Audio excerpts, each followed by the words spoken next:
Good morning once again and welcome. This is Tmi Socials.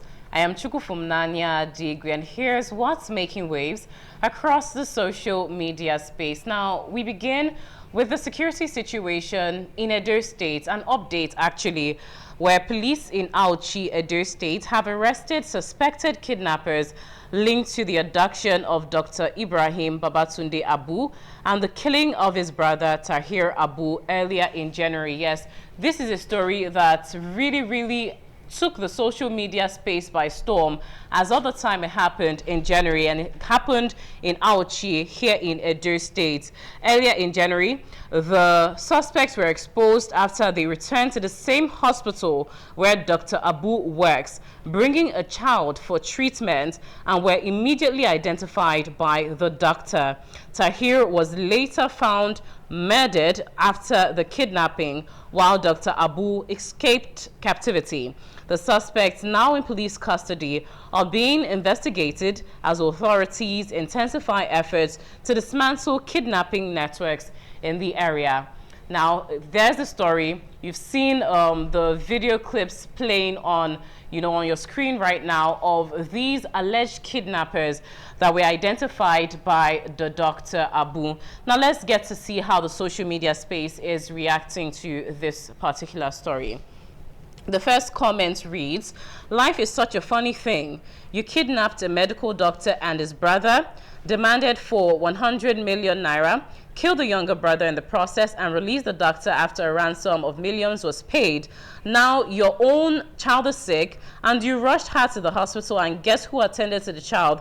The same doctor you kidnapped and almost killed. To everyone who prayed and contributed for the safe release of Dr. Abu Tunde, who was kidnapped in Auchi, God bless you all. His abductors have been arrested at the hospital where he was met to attend to their own child. God works in mysterious ways." Now, there's a quirk to this particular comment. There are no particular standing that it was actually their child, but they did get to bring a child to the hospital that led to their discovery. Now, let's take another comment on this story.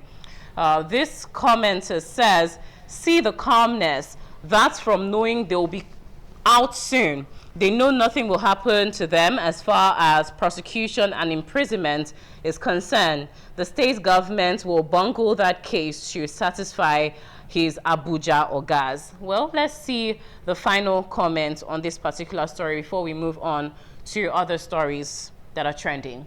This one says, "Get rid of them if by all definitions and certainty they are responsible. One idiot will come to have them released tomorrow. Nigeria's legal and judicial system cannot be trusted." Well, time and time again, people have said this. Will justice prevail in this case is yet to be seen.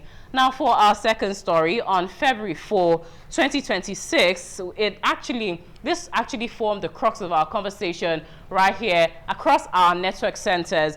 The Senate passed the Electoral Act Amendment Bill, rejecting a clause that would have made real-time electronic transmission of polling units results mandatory, leaving it up to INEC's discretion.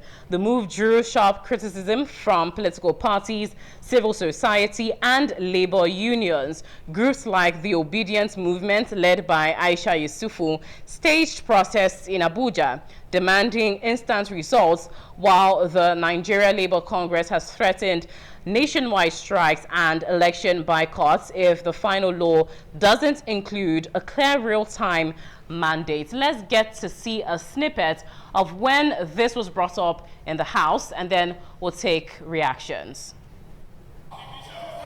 Clause 60. Yes, Senator Manguno.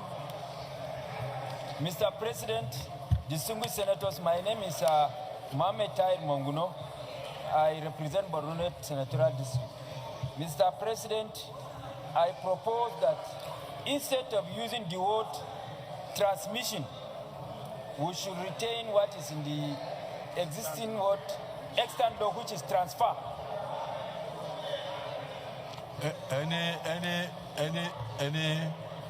Any seconder? Yes, second. Yes, DSP. I second. I second. Okay. Distinguished colleagues, the motion has been moved and seconded. Those in support say aye. Those against say nay. The ayes have it. Can we go to... I hope you heard what they said. Clause 61.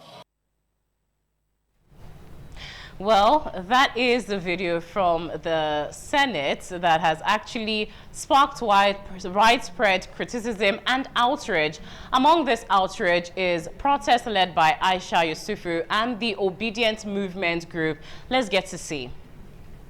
Blocking the way of citizens who are doing nothing other than fighting for every one of us, so that your child, I see the policeman in the car.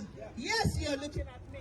But guess what? When you go home today and your son or your daughter says to you, why did you stop those who are fighting for us? Sir, what would you say to your child? Yes. Your allegiance. And I heard someone say that they were giving command. The only command you have is that of the Constitution. Your allegiance is to Nigeria and Nigerians and the Constitution of the Federal Republic of Nigeria. I want to remind every one of you that when terrorists come after you and they kill you, we stand and we make demands. I've seen a lot of men of the force neighbors. Everybody is suffering, and the biggest suffering of it all is the Nigerian police that has refused to stand by its constitutional duty, that has allowed itself to be used anyway. The other day, Yarima, the soldier, said something. I'm talking, policemen too are talking. Do you know why he said that? It's because the Nigerian police will always respect those.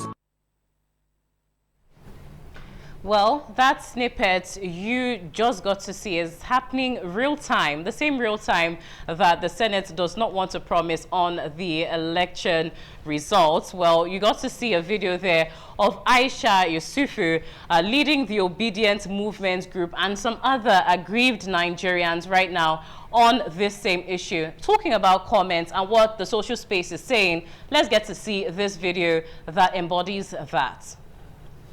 Bandits, ISWAP, Mamuda, Lakurawa are doing real-time electronic transmission of their activities. They are doing electronic transmission of their kidnap ransom.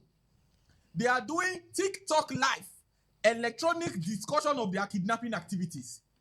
They are on Twitter tweeting electronically. Government, they tell me that they cannot electronically transmit my vote from the polling unit to IREV. It not work. A government that wants to take my tax.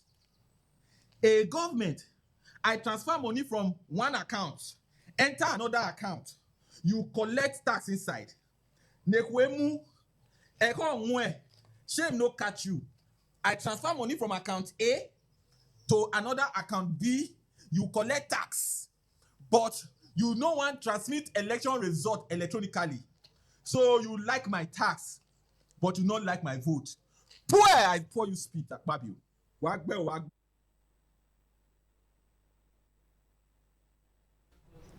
All right, so that video that you just got to see is a critical video on this same issue by a social media influencer, Idris Zekeri, weighing very heavy on the biases of this particular, should I call it their excuses from the Senate House, saying that they cannot transmit in real time due to internet failures. And he says, here we have security challenges, and the perpetrators of this are transmitting in real time. You say you want to take taxes electronically, and that's going to happen in real time. But now it's time to transmit votes, and you're saying you're not going to be able to do it in real time. Well, let's take other comments from the social media space. This commenter said, the opposition leaders should engage the Senate committee responsibly and find a common ground All these noise is not necessary. I'm sure if they sit down as men, they can understand themselves. All this politics will not lead to nation building. Let's take another comment now. The next comment says, finally, Nigerians are flexing real civic energy. Protesting isn't just noise here, it's holding lawmakers accountable for decisions that affect the whole country. If the Senate thinks they can ignore public demand for transparency, occupying NAS just proved otherwise. Change starts when citizens refuse to stay silent. Another comment on this issue. Well, this commenter says, but the federal government of Nigeria is in a hurry to tax electronic money transfers in Nigeria and makes huge revenues from that. Big Brother Nigeria can accept voting on housemates instantly as well. Nigerians can buy stocks on their phone. I bet this broadcast is being watched by many on their cell phones. The same federal government of Nigeria celebrates when they are mentioned as global adopters of AI. But once it comes to elections, there are challenges. Well, those are the issues and these are the comments. And here's where I draw the curtain on TMI Socials today. It's been such an amazing time delving into the twists and the turns, the ups and the downs of everything that is current in Nigeria and even globally. I am Chuku from Nanya Digwe. Thanking you so much for joining in and saying a big thank you from our 3 network centers, Benin, Lagos and Abuja. Also, thank you to our guests. Have a wonderful day ahead. Bye for now.